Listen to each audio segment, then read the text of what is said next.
اب عاشورے کے بعد حضرت امام علی مقام کا سر مبارک، جو ابھی میں نے کہا تھا نا کہ انہوں نے خالی شہادت پر بس تھوڑی کر دیا کہ بس ہو گیا کام ہمارا، نہیں، انہوں نے تو اس سے آگے بھی بے ادبیوں کا پہاڑ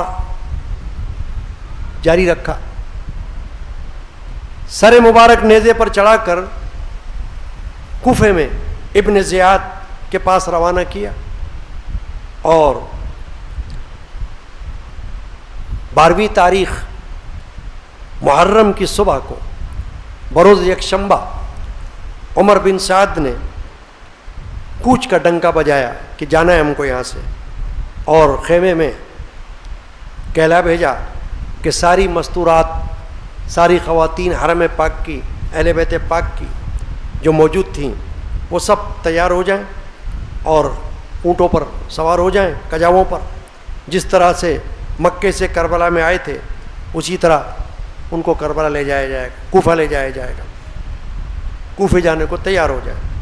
چنانچہ ایک کجاوے میں اونٹ پر حضرت زین العابدین امام سجاد جو کہ بیمار تھے میدان کربلا میں، آپ نے سنا ہوگا، ایک پر وہ، اور دوسرے کجاووں میں دوسرے اونٹوں پر سواریوں پر اہل بیت اطہار، خواتین اہل بیت پاک کی، وہ سب سوار ہوئیں، اور کل 72 سر تھے جن کو برچھیوں پر اور نیزوں پر چڑھا کر میدان کربلا سے کوفے روانہ ہوئے.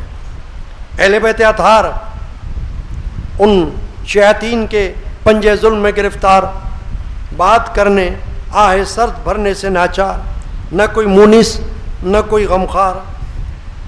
کجاوے میں اونٹوں پر سوار تھے، آگے آگے شادیانہ فتح کا بج رہا تھا. ڈھول ہوتا ہے نا، جیسے کبھی آپ نے دیکھا ہوگا تازیوں میں بھی ڈھول بجاتے ہیں لوگ.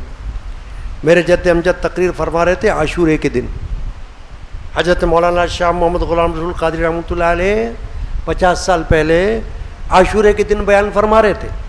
تو عاشورے میں تعزیے نکلتے ہیں نا سنیوں کے، جو ہمارے سنی ہیں جن کو اور کوئی کام نہیں ہے وہ تعزیے نکالتے ہیں، بجائے اس کے کہ محفلوں میں آ کر بیٹھ جائیں، وضو کر کے پاک صاف کپڑے پہن کر ادب کے ساتھ خوشبو لگا کر اور نہایت رقت و زاری کے ساتھ اہل بیت پاک کا ذکر کریں، اہل بیت پاک کا ذکر سنیں. نہیں، بجائے اس کے تعزیے نکال کر ڈھول بجاتے ہوئے چلتے تھے. اس میں کیا، نہ کوئی سوگ ہے، نہ کوئی اس میں غم ہے، نہ کوئی اس میں احترام ہے، کیا ہو رہا ہے بتاؤ آپ، ہے نا. تو میرے جد امجد نے فرمایا کہ یہ جو آپ یہاں اس وقت آج محفل میں بیٹھے ہیں عاشورے کی، فرمایا یہی صحیح طریقہ ہے اہل بیت پاک کو خراج عقیدت پیش کرنے کا. صحیح طریقہ یہ ہے فرمایا کہ آپ وضو کر کے آئے ہو، یا آپ غسل کر کے آئے ہو، آپ صاف ستھرے کپڑے پہن کر آئے ہو، یا آپ خوشبو لگا کر آئے ہو، آپ ادب سے آئے ہو اور آپ ادب کے ساتھ پڑھ رہے ہو، ادب کے ساتھ سن رہے ہو، یہ صحیح طریقہ ہے ان کو نظر عقیدت پیش کرنے کا. بس تو یہ اس طریقے کو اپنا، جیسے آپ بیٹھے ہیں نا، کتنے ادب سے بیٹھے ہیں، سر پر ٹوٹپیاں سجائے ہوئے اور ادب کے ساتھ اور کان لگا کر سن رہے ہیں کہ یہی علم کی محفل ہے، کہ یہاں پر علم ملتا ہے، یہاں پر ٹائم ضائع نہیں ہوتا، یہاں پر تو وقت کا حاصل ہوتا ہے نا. ٹائم ضائع تو اور بہت سی جگہوں پر ہوتا ہے.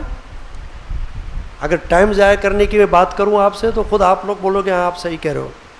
ٹائم ضائع تو ہمارا وہاں ہوتا ہے جہاں ہم کھانا کھانے جاتے ہیں تو 1 گھنٹہ ویٹنگ میں بیٹھتے ہیں، ہوتا نہیں ہوتا ہے؟ بولو. ڈاکٹروں کے پاس جاتے ہیں تو 1 گھنٹہ بیٹھنا پڑتا ہے، اپوائنٹمنٹ لینے کے لیے کئی دن انتظار کرنا پڑتا ہے. ادھر یاد نہیں آتا کسی کو ٹائم ضائع ہونا، کیونکہ مطلب ہوتا ہے نا اپنا.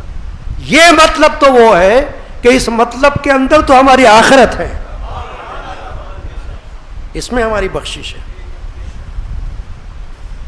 اہل بیت پاک کا ذکر، شہدائے کربلا کا ذکر، ان کی یاد میں بیٹھنا، کون سی ادا ہماری ان کے دل کو بھا جائے اور وہ ہماری سفارش فرما دیں میدان قیامت میں، میدان محشر میں، بارگاہ الہیہ میں، رسول پاک کی بارگاہ میں، کہ یہ بندہ تھا کہ جو ہماری یاد میں آ کر بیٹھا ہوا تھا. بھئی جب اگر امام احمد بن حنبل کا ادب کرنے پر اللہ بخش سکتا ہے تو امام حسین کا ادب کرنے پر نہیں بخش سکتا؟ یہ تو سوچے گا وہ جس کے پاس کچھ عقل ہوگی دماغ کے اندر، کھوپڑی میں اس کے، ورنہ کیوں سوچے گا وہ؟ چنانچہ شادیاں نے فتح کے یعنی طبلے ڈھول بجائے جا رہے تھے کہ دیکھو ہم جیت گئے، یزید لشکر بے غیرت۔ عمر سعد خوشی میں بادل کی طرح گرج رہا تھا، اور شہیدوں کے سر نیزوں پر رکھے ہوئے پیچھے پیچھے حضرت زینب کلثوم اور شہر بانو مغموم اور عابد بیمار نہ کسی سے کچھ بول سکتے تھے، ایک دوسرے کا منہ تک رہے تھے۔ جس وقت میدان کربلا میں اہل بیت کی سواری آئی تو انہوں نے دیکھا کہ میدان کربلا لاشوں سے اٹا ہوا ہے، یعنی وہاں تو لاشیں پڑی ہوئی ہیں، شہیدوں کی میتیں پڑی ہوئی ہیں، جسد اجساد مبارک پڑے ہوئے ہیں، لاشیں خاک اور خون میں پڑی ہیں، سر کٹے ہوئے ہیں۔ تو اس وقت یہ حال دیکھ کر اہل بیت پر جو حالت طاری ہوئی ہوگی وہ تحریر میں کیا آ سکتی ہے اور تقریر میں کیا آ سکتی ہے؟ ہم کیا بیان کر سکتے ہیں؟ وہ تو نظارہ ہی، منظر ہی کچھ اور ہوگا۔ اللہ اللہ اللہ اکبر، رسول پاک پہ بھیجائے خدا درود و سلام، علی و فاطمہ حسن و حسین پر بھی مدام۔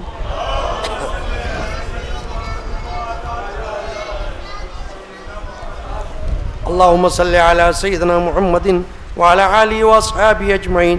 روایت ہے کہ جن لوگوں کی نظر سر مبارک پر حضرت امام علی مقام کے پڑتی تھی ان کے ہوش اڑتے جاتے تھے، اور سب سروں کے درمیان جس طرح چاند ستاروں کے درمیان چمکتا تھا، رخسار انور کندن سا دمک رہا تھا، چہرے پر نور برس رہا تھا، لب تشنہ قطرہ آپ کو ترستا تھا۔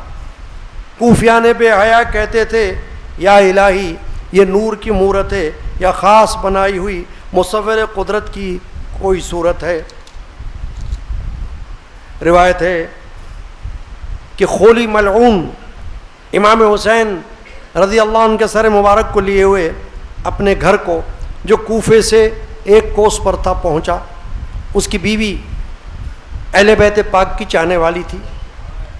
خولی اپنے بیوی کے خوف سے امام حسین کے سر مبارک کو اپنے گھر کے اندر ایک تندور تھا اس میں چھپا کر آیا اور کھانا کھا کے سو گیا۔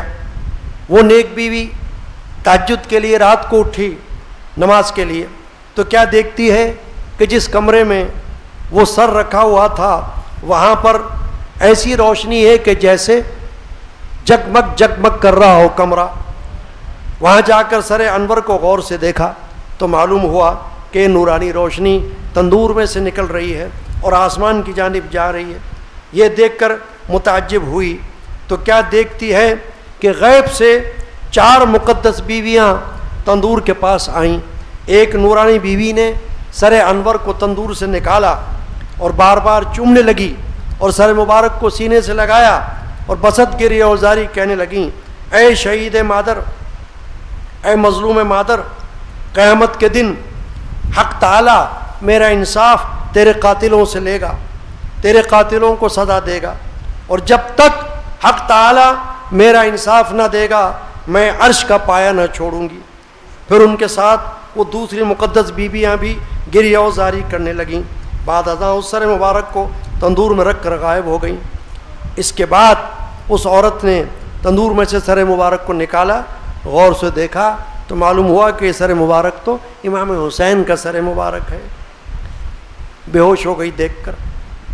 اسی حالت بے ہوشی میں ہاتف غیب سے آواز آئی کہ اے مومنہ اٹھ، تیرے شوہر کے گناہ میں تو شامل نہیں ہے، اللہ تجھے گرفت نہیں کرے گا، وہ تو بدبخت ہے، لیکن تو نے ان کا ادب کیا ہے، اللہ تبارک و تعالی تیرے اس ادب کو قبول فرمائے گا۔